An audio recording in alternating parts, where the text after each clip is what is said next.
यहाँ पर लिखा हुआ है क्वेश्चन में कि घटाने की संक्रिया द्वारा वर्गमूल ज्ञात करें।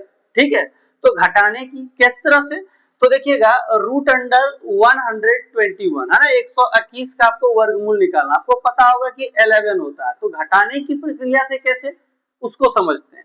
लिखा है कि क्रमागत विषम संख्याओं को घटाने पर, तो क्रमागत मतलब लगातार, तो चलिए देखिए 121 है तो ये 121 को यहाँ लिख दिए।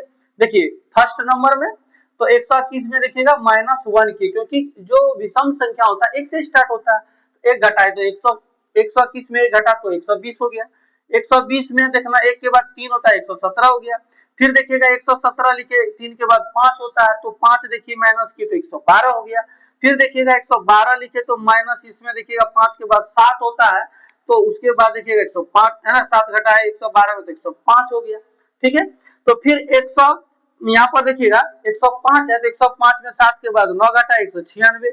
उसी तरह से घटाते गए 196 में 9 के बाद 11, 11 के बाद 13, 13 के बाद 15, 15 के बाद 17 है ना, घटाते गए देखिएगा ये नंबर लिख लिख करके यहाँ बचते गया। तो देखिएगा यहाँ 40, 40 में घटाए कितना देख रहे हैं, तो ये 40 में हम घटाए कितना 19, तो 19 जैसे ही घटाए तो देखिएगा कितना हो गया 21। फिर देखिएगा ये 21 यहाँ लिखे, 21 में 19 के बाद क्या आएगा विषम संख्या 21 आएगा, तो 21 में जब 21 को घटाएंगे तो क्या होगा 0।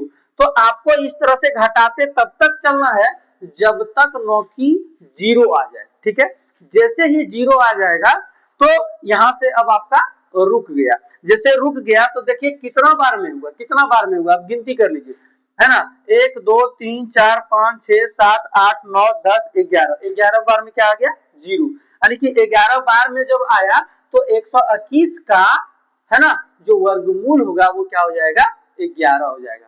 आई होप आपको समझ में आया होगा। Thank you.